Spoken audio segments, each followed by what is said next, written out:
নমস্কার বন্ধুরা, #আবান্তিকার নতুন একটি ব্লগে আপনাদের স্বাগত জানাই। ভ্রমণ পিপাসু বাঙালি প্রত্যেক বছর বহু মানুষ আমেরিকায় পাড়ি জমায় B1 B2 ভিসা বা ভিজিট ভিসায়। আমেরিকায় আসার যে B1 B2 ভিসা রয়েছে সেই ভিসার আবেদন পদ্ধতিটা কিন্তু বেশ জটিল। মনে রাখবেন, প্রথমবারে আপনি অ্যাপ্লাই করে রিজেক্ট হয়ে গেলে পরের বারে কিন্তু অ্যাপ্রুভ হওয়ার সম্ভাবনা একটু হলেও কমে যায়। তাই চেষ্টা করবেন প্রথমবারেই এক চান্সেই যাতে ভিজিট ভিসা বা B1 B2 ভিসা আপনার হাতে মুঠোয় চলে আসে। তার জন্যে আপনাকে কিছু পদ্ধতি অবলম্বন করতে হবে, যার জন্যে আপনাকে কিন্তু একবারেই নিশ্চিত হয়ে যায় এই ভিজিট ভিসা পাওয়াটা।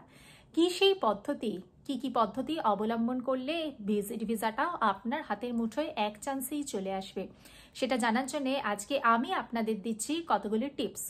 সেই টিপসগুলো আপনাদের অবশ্যই চেষ্টা করবেন ফলো করার জন্য। তাই যারা পরবর্তীকালে আমেরিকায় আসবেন ভিজিট ভিসায় বা B1 B2 ভিসায়, তাদের জন্যই আমার এই স্পেশাল ভিডিওটা। তাই স্কিপ না করে পুরো ভিডিওটা আমার সাথে থাকুন। ভিডিওটা ভালো লাগলে লাইক করবেন, চ্যানেলটিকে সাবস্ক্রাইব করবেন। আমেরিকার ভিজিট ভিসা বা B1 B2 ভিসা অ্যাপ্লিকেশনের সর্বপ্রথম যেই পদ্ধতি সেটি হলো DS-160 ফর্ম ফিল আপ। আমরা অনেক সময়তেই নিজেরা DS-160 ফর্ম ফিল আপ করি না, আমাদের কোনো পরিচিত মানুষজনকে দিয়ে অথবা কোনো পরিচিত এজেন্টকে দিয়ে আমরা এই DS-160 ফর্মটি ফিল আপ করাই। DS-160 ফর্মটি কিন্তু ভীষণই গুরুত্বপূর্ণ। সেখানে আপনার ডেট অফ বার্থ, কোন স্কুলে পড়াশুনো করেছেন, আপনার পাস আউটের ডেট কত, আপনার কোনো রিলেটিভ আমেরিকায় আছেন কিনা, কোথায় রয়েছেন, আপনি লাস্ট কোন মোবাইল নাম্বার কত বছর ধরে ইউজ করেছেন, আপনি কোন মেল আইডি ইউজ করেছেন, আপনার সোশ্যাল অ্যাকাউন্টের লিঙ্ক, প্রায় সমস্ত ইনফরমেশনই আপনার থেকে চাওয়া হয়ে থাকে এবং সেটা কিন্তু একদম সঠিকভাবে যথেষ্ট গুরুত্ব সহকারে কিন্তু আপনাকে সেই ইনফরমেশনগুলো পুট করতে হবে। কারণ DS-160 ফর্মটা কিন্তু ভীষণই গুরুত্বপূর্ণ একটি জিনিস। যখন আপনি ইন্টারভিউ দিতে যাবেন, যিনি ভিসা অফিসার থাকবেন তার সিস্টেমে কিন্তু সেই DS-160 ফর্মটাই ওপেন থাকবে। তিনি সেই DS-160 ফর্ম থেকেই আপনাকে কিন্তু বিভিন্ন ধরনের প্রশ্ন করবেন, ক্রস ভেরিফিকেশন করবেন। তাই আপনি যদি সেখানে কোনো ভুল ইনফরমেশন দিয়ে থাকেন তাহলে কিন্তু ইনফরমেশন মিসম্যাচের কারণে আপনার কিন্তু ভিসা অ্যাপ্লিকেশনটা রিজেক্ট হতে পারে। তাই DS-160 ফর্মে আপনি কি ইনফরমেশন পুট করছেন সেটা কিন্তু আপনাকে মাথায় রাখতে হবে। অবশ্যই এটা মাথায় রাখা সম্ভব নয়, সেজন্য আমি সমস্ত মানুষদেরকে বলি যারা DS-160 ফর্ম ফিল আপ করছেন তারা তাদের ব্যক্তিগত সুবিধার জন্য DS-160 ফর্মটা প্রিন্ট আউট করে নিজেদের কাছে রেখে দেবেন, অথবা DS-160 ফর্মের যে PDF ভার্সনে সেভ করে নিজেদের সিস্টেমে রেখে দেবেন। এবং ইন্টারভিউ দিতে যাওয়ার আগে কিন্তু সেই DS-160 ফর্মটা ভালো করে দেখে যাবেন যে আপনি কোন ইনফরমেশনটা সেখানে পুট করেছেন। তাই DS-160 ফর্মটা কিন্তু অত্যন্ত যত্ন সহকারে, গুরুত্ব সহকারে কিন্তু আপনার ফিল আপ করতে হবে। আমেরিকার ভিসা ইন্টারভিউতে প্রায় 95% কেসে আপনাকে কিন্তু প্রথম প্রশ্ন এটাই আসতে পারে, পারপাস অফ ভিজিট, মানে আপনি কি কারণে আমেরিকায় যাচ্ছেন। আপনি কি কোনো রিলেটিভের বাড়িতে যাচ্ছেন, না ভ্রমণ পারপাসে যাচ্ছেন, না মেডিকেল পারপাসে যাচ্ছেন, নাকি আপনি কোনো বিজনেস মিটিং বা কনফারেন্স অ্যাটেন্ড করতে যাচ্ছেন। তাই আপনাকে কিন্তু মেন্টালি প্রিপেয়ার থাকতে হবে এই প্রশ্নটার কি উত্তর দেবেন। আমেরিকায় B1 B2 ভিসার মধ্যে B1 ভিসা বলতে বোঝায় বিজনেস ভিসা, যে ভিসার মাধ্যমে আপনি আমেরিকায় কোনো মিটিং বা কনফারেন্স অ্যাটেন্ড করতে যাচ্ছেন তার আপনার ডকুমেন্টস থাকছে। আর B2 ভিসা হলো আপনি যদি ভ্রমণ পারপাসে আমেরিকায় যান, বা আপনি কোনো আত্মীয়ের বাড়িতে যান, কোনো ইনভিটেশন অ্যাটেন্ড করতে যান, বা আপনি কোনো মেডিকেল পারপাসে যান। আপনি যদি কোনো আত্মীয়ের বাড়িতে যান চেষ্টা করবেন তার থেকে একটা ইনভিটেশন লেটার কালেক্ট করে রাখতে। আপনার রিলেটিভ USA এর কোথায় থাকছে, তার ভিসা স্ট্যাটাস কি, তার রেসিডেন্সিয়াল প্রুফ, এই সমস্ত কিছু ডকুমেন্টস কিন্তু আপনাকে কাছে থাকতে হবে। আর আপনি যদি মেডিকেল পারপাসে যান তারও নির্দিষ্ট কিছু ডকুমেন্টস কিন্তু আপনাকে ক্যারি করতে হবে। হয়তো ওনারা কোনো ডকুমেন্টস নাও ভেরিফাই করতে পারে, কিন্তু আপনাকে কিন্তু সমস্ত ডকুমেন্টস নিয়েই কিন্তু ইন্টারভিউ অ্যাটেন্ড করতে যেতে হবে। পারপাস অফ ভিজিট কি হবে তার একটা কংক্রিট আনসার কিন্তু আপনি সবসময়তে রেডি রাখবেন। আমেরিকার ভিজিট ভিসা নিশ্চিত করার ক্ষেত্রে নেক্সট যে পয়েন্টের কথা বলবো সেটা হলো টেন্টেটিভ ট্রাভেল প্ল্যান।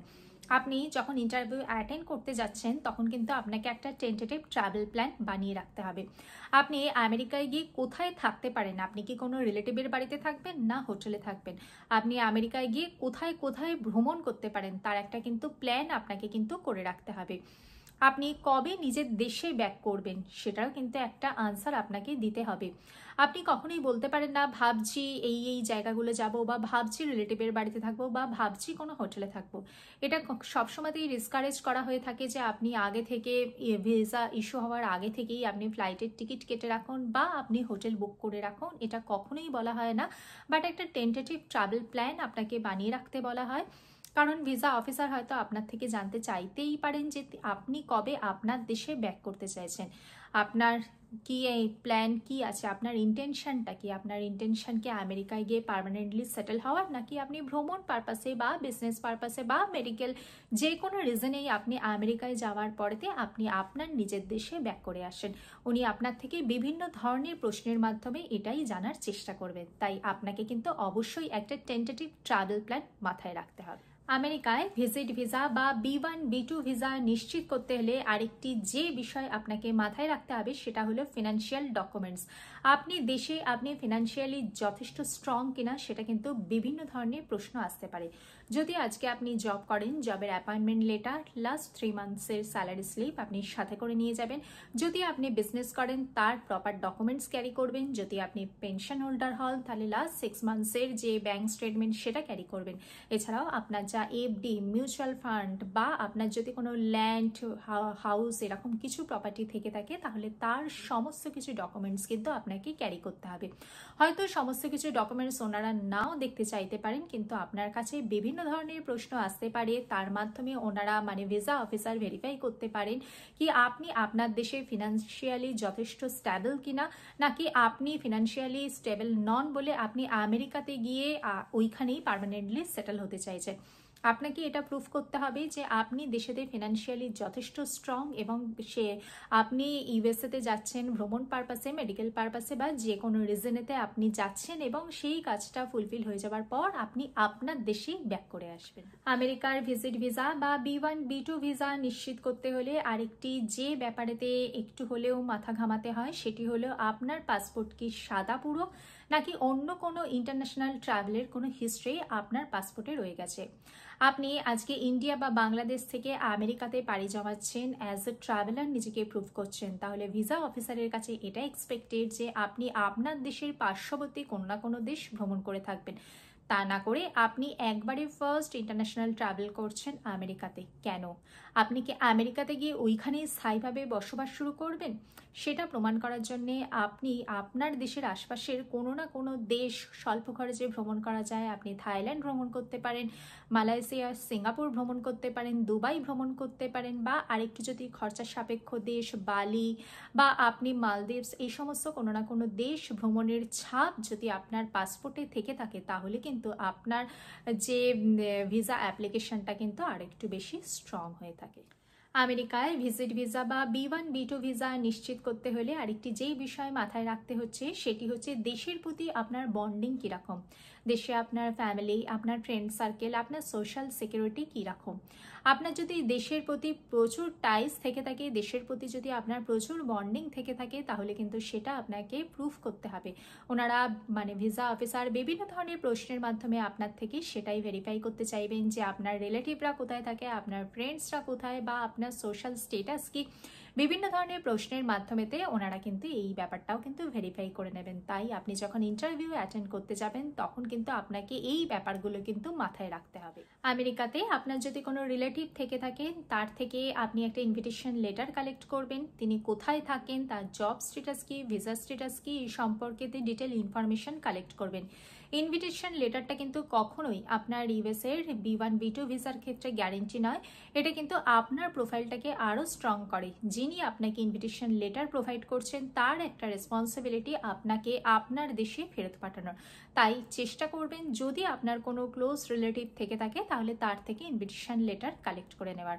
যদি আপনি কোনো বিজনেস বা মিটিং পারপাসে যান তাহলে আপনার তো প্রপার ডকুমেন্টস থাকছেই। সেক্ষেত্রে আপনি যদি ডকুমেন্টসগুলো প্রোভাইড করতে পারেন, ডকুমেন্টসগুলোর সাথে নিয়ে যাবেন এবং সমস্ত ডকুমেন্টস আপনি একটা ট্রান্সপারেন্ট ফোল্ডারে করে নিয়ে যাবেন, যাতে যখন যেই ডকুমেন্টসের প্রয়োজন হয় তখন আপনি সেই ডকুমেন্টসটাই যাতে শো করতে পারেন।